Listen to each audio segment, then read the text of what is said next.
Welcome to Moose Lake.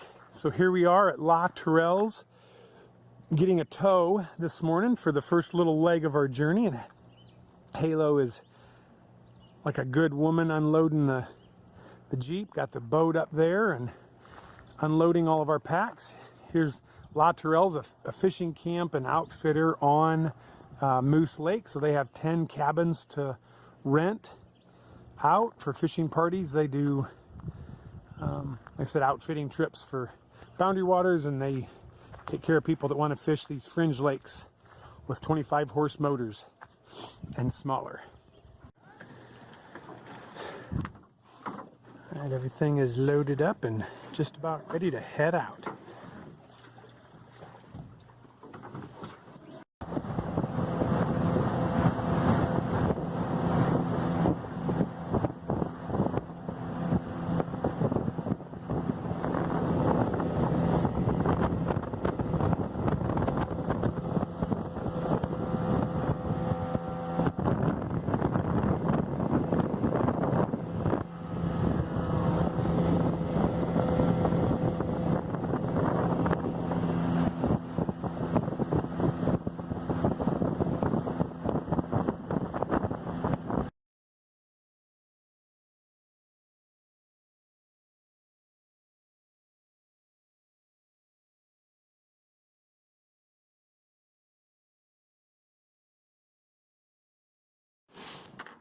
All right, here we are at the end of the first portage. There's Princess Paddler right there and getting ready to embark. Here's the end of the portage, and here's the Northwind 17 all loaded up. Looks like she's ready to go.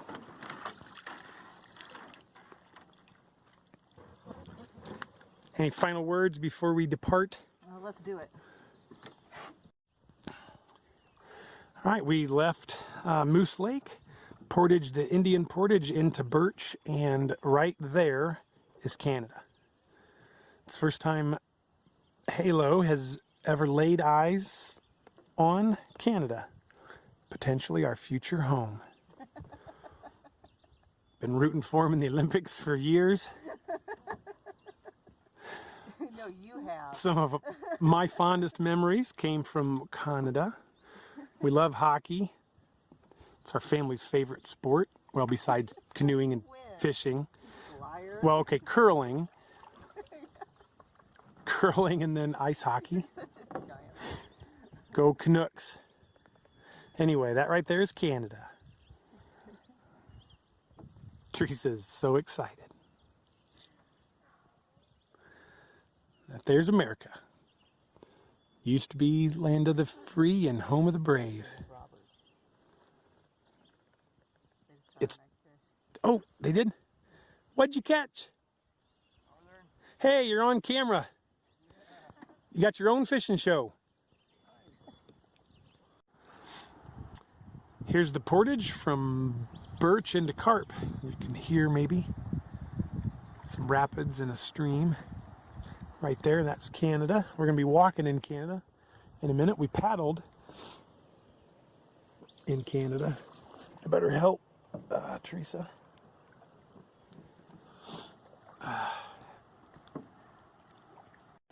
All right, a quick paddle across Carp Lake.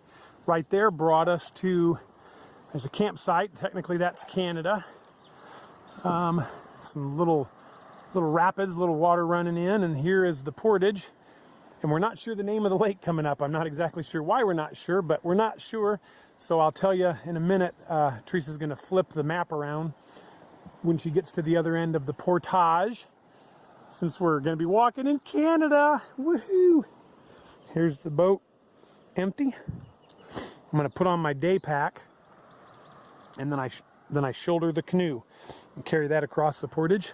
Our other gear is set off to the side right there. Teresa takes the food barrel on the first trip, comes back and gets the Quatico pack with the paddles and life jackets. I take day pack and boat on first trip, and the Superior One, Granite Gear Superior One pack on the second trip. Here we go. Welcome to Knife Lake, Minnesota, and that right over there is Canada. So we are on the United States side, a little island out in front of our campsite. So what ended up happening was it started raining, I'm going to say a little after 12, I think. And boy, it rained the whole rest of the day. We got here to this campsite, I think it was about 3:30, something like that. Here is our campsite that we have selected for our beginning of our Boundary Waters excursion. Beautiful fire area, seating logs. There's our boat. And you can look out at the beautiful lake. And I'll pan this direction. There's a trail over here that is very heavily used. Did we decide where that trail went? There's another tent site down there. Oh, okay. So there is a additional tent pad that direction. But here is the best part of our whole entire kit, and that is a Cook Custom Sewing 10 by 15 rain fly. We have it set up with a ridge line across there, about 1/4 of it overlapping this side, so we can look out at the lake, run down to a rock here, run off to a tree over there for that corner, guide down to a log over there, a tree back yonder, and then put one up high back there to another tree to help water shed and give us a lot more headroom. So there's our packs kind of situated, food barrel, and when I got to the campsite there was already somebody here, and we've decided to finish the trip together. So what's your name? I love you. Well, I love you. My name is Kurt, and I'm glad to get to spend the night with you. All right, so what's for supper? Cracker Barrel mac and cheese and some chorizo salami. Yum.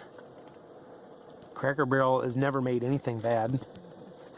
So what are you cooking on there? MSR. I'm totally drawing a blank right now. Dragonfly. Yeah, dragonfly. With a quiet stove. Yeah, with the quiet stove attachment added on, so that's why she's quiet. GSI cook set comes with, I don't know, like a big pot, medium pot, 4 cups, 4 plates, 4 bowls, pretty sweet. But the quiet stove addition is definitely nice. Otherwise, the dragonfly sounds like a dragon flying by. It's a great stove, but she is loud. So here's our MSR Mother Hubba 3-person tent. This tent is a rock star. I just love that tent. We're using our same backpacking pads and quilts. Well, she's got an REI Jewel. I've got a Enlightened Equipment Enigma. 2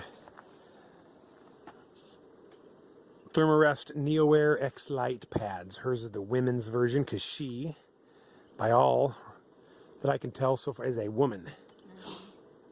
All right, we're going to enjoy some mac and cheese. And boy, the rain has finally let up, but it's supposed to rain tonight, all day tomorrow. So our fishing extravaganza may have to wait until Monday, possibly. Good thing I brought books to read.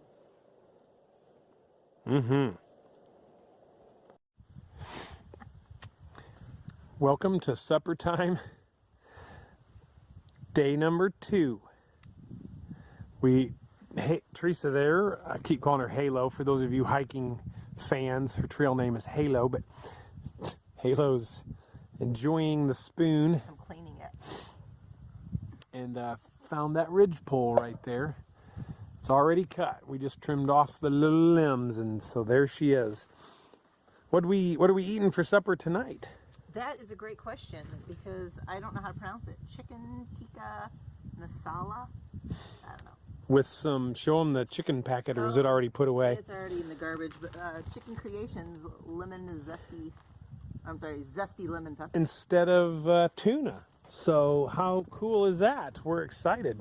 We're gonna enjoy some Boundary Waters Journal for reading entertainment here in a minute. Actually, it could be Backpacker. Yeah, I think we're gonna do Boundary Waters Journal for some entertainment. Here's my view.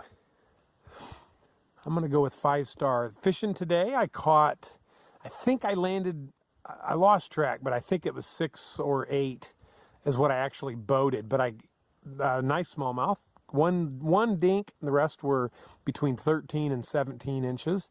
And I lost, hooked, and had them come off like at least 8, maybe 10, had bites, and it was amazing. It was great. And that was in like 2 hours, so it was really, really fun. They were biting like crazy.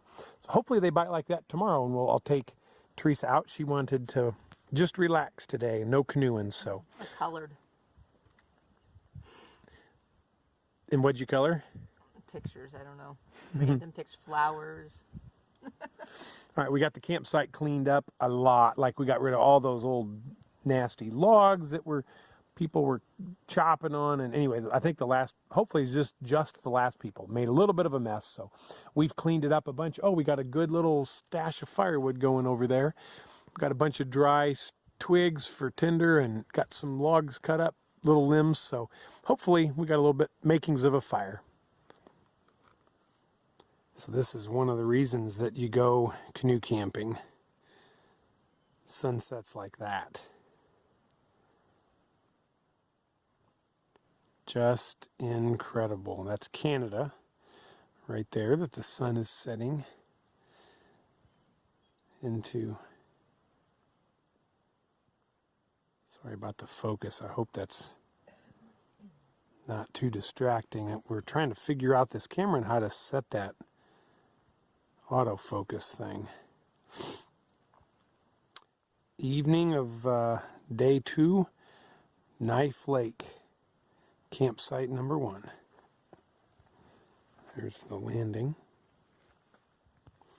stairway,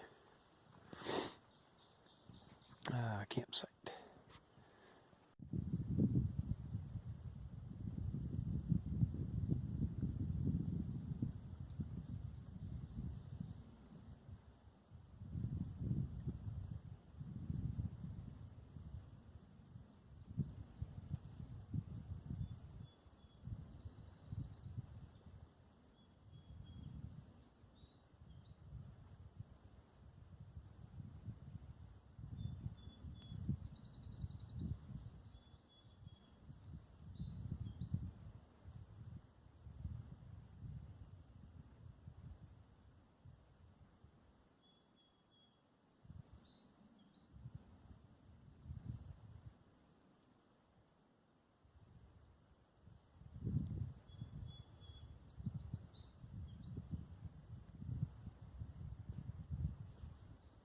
What's going on, Teresa? Got myself a fish. A little dink? No, appears to be a good size. Big one, huh? All right, I might have to help you land that one. Nah, it's not that big. Just very feisty, though. I'll tell you that. It's a northern smallmouth. Oh yeah, look at that. Yeah.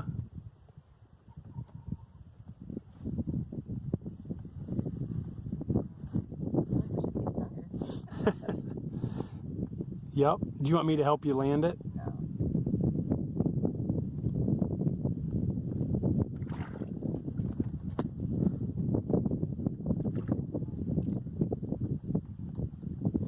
It's in the gills and the fins. Oh, is that why it's fighting so hard? Or like I said, if you want any help, let me know. Oh my goodness, I'm gonna need help getting it out. Okay, here, why don't you just lean him back? All right. So, see, whatever you do, don't get a hook in the finger. And right now, he's got both hooks. Okay. Can you flip him right in the bottom of the boat? Here, yay, turn around. Let me take a picture, see if I can. Ready? 1, 2, 3. Oh yeah, this is a good one. Can you see the fish? Oh man. Holy smokes. That's a good one, baby. Looks like you got him on the side. Oops. Okay, it's not as good as I... Oh yeah, he's just all... See, man, he was fighting like crazy. But he just swooped at it, man.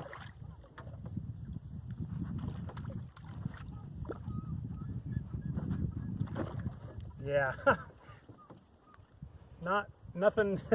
I've caught lots like that. He just was foul hooked, and man, he was pulling hard. We're taking a quick break from our fishing expedition to gather some driftwood for our fire tonight.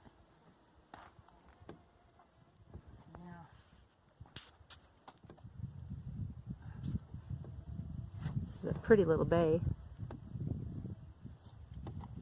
And we are on the American side.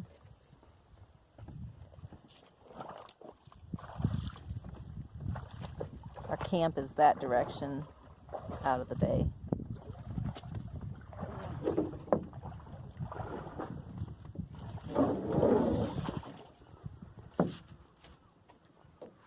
Flies are biting us pretty good.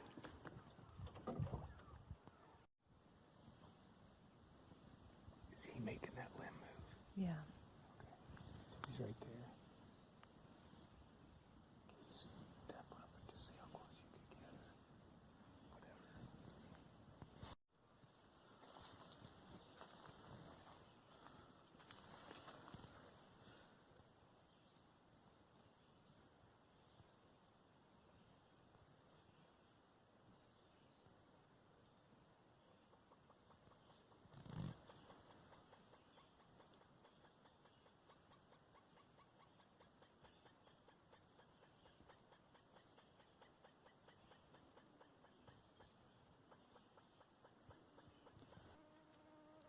Hey, Kurt.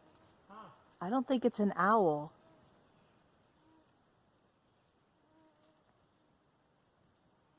It's looks like some kind of a game bird. Out on the limb, he's brown. He's in the green leaves. Yeah. It's got kind of like a flume on the top of its head. Like a grouse? Like a ruffed grouse? I don't know what a ruffed grouse looks like. I've only heard them fly. But listen. Listen to it.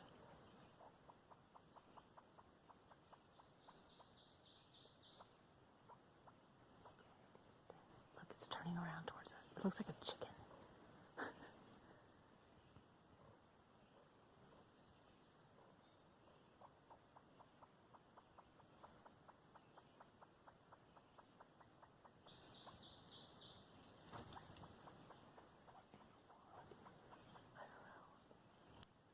It's huge.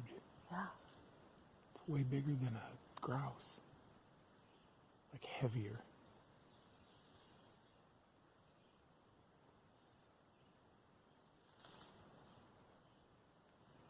It's clumsy. Well, it's eating something off the trees.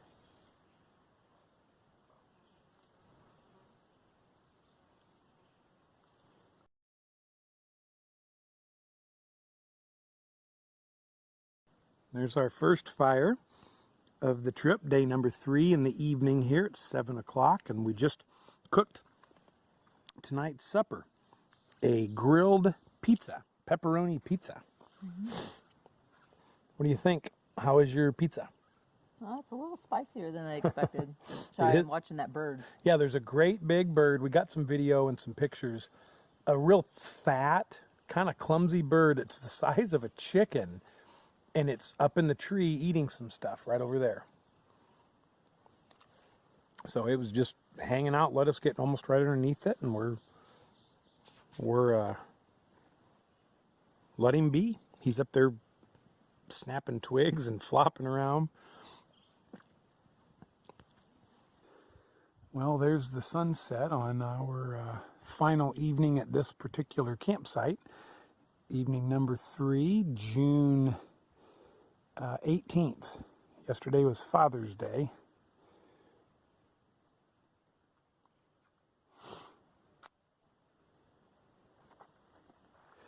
You always think, I don't know if it can get any better. Then there's a better one the next night, and this is no exception. What an amazing sunset.